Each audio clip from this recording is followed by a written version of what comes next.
ठीक है, चलो मेरे भाई ये क्वेश्चन क्या कहना चाह रहा है, ध्यान से सुनना मेरे भाई। ये क्वेश्चन क्या कहना चाह रहा है, ध्यान से सुनना। साइन थीटा बराबर √3 का cos थीटा है, साइन थीटा बराबर √3 का cos थीटा है, ध्यान सुनना मेरे भाई। ठीक है, तो हमसे पूछ रहा है 3 sin square theta plus cos theta बटा का 2 cos थीटा प्लस 5 का मान बताओ क्या होगा। देखो मेरे भाई ध्यान से, इसको अगर मैं सही करूंगा तो cos थीटा इधर आएगा, तो sin थीटा बटा का cos थीटा हो जाएगा, sin थीटा बटा का cos थीटा हो जाएगा, sin थीटा बटा का cos थीटा हो जाएगा। बराबर कितना बन जाएगा बताना मेरे भाई, बराबर कितना बन जाएगा, √3 बन जाएगा, √3 बराबर कितना बन जाएगा, √3 बन जाएगा, √3। और sin थीटा बटा cos थीटा कितना होता है, tan थीटा होता है, tan थीटा। सर संख्या में तुम पढ़ा होगा sin थीटा बटा cos थीटा क्या होता है, tan थीटा होता है। तो tan थीटा का वैल्यू कितना आ गया, √3 आ गया, √3। tan थीटा का वैल्यू कितना आ गया, √3 आ गया, √3। हमारी बात ध्यान से सुना मेरे भाई। तुम चाहो तो इस क्वेश्चन को यहां से दो तरीका से कर सकता है, ठीक है। तुम यहां से tan थीटा p बटा b का वैल्यू निकाल लो, tan थीटा का वैल्यू p बटा b होता है, तो p और b का मान आ जाएगा, h का मान भी आ जाएगा, फिर उसको उठाकर यहां पे पुट कर लो, यहां से भी क्वेश्चन सॉल्व हो जाएगा। लेकिन मेरे भाई हमको यहां पे क्या दिखाई दे रहा है, tan थीटा का वैल्यू √3 है, तो मेरे भाई थीटा का वैल्यू यहां से क्या होगा, मैं इजी वे में निकाल सकता हूं।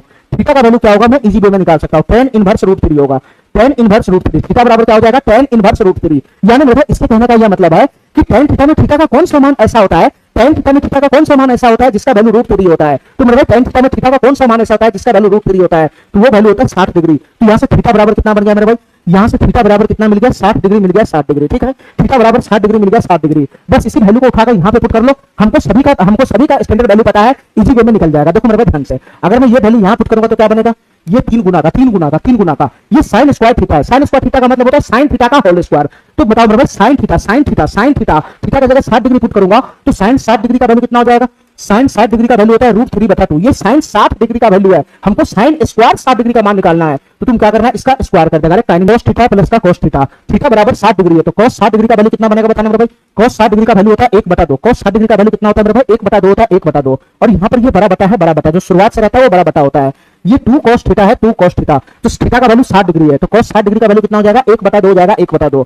और प्लस का कितना आ जाएगा, 5 आ जाएगा, 5। मेरे भाई मैंने कुछ नहीं किया, बस थीटा बराबर 60 डिग्री पुट किया और उसका जो स्टैंडर्ड वैल्यू है वो मैंने यहाँ पे उतार दिया। ठीक है, बाद बाकी मैंने कुछ नहीं किया। इसके बाद बताना मेरे भाई इसका कैलकुलेशन कितना बनेगा, ये 3 गुना का यहाँ होल स्क्वायर लगा हुआ है तो अलग अलग स्क्वायर छिपकेगा, तो √3 का स्क्वायर 3 हो जाएगा, तो 3/4 हो जाएगा, 3/4।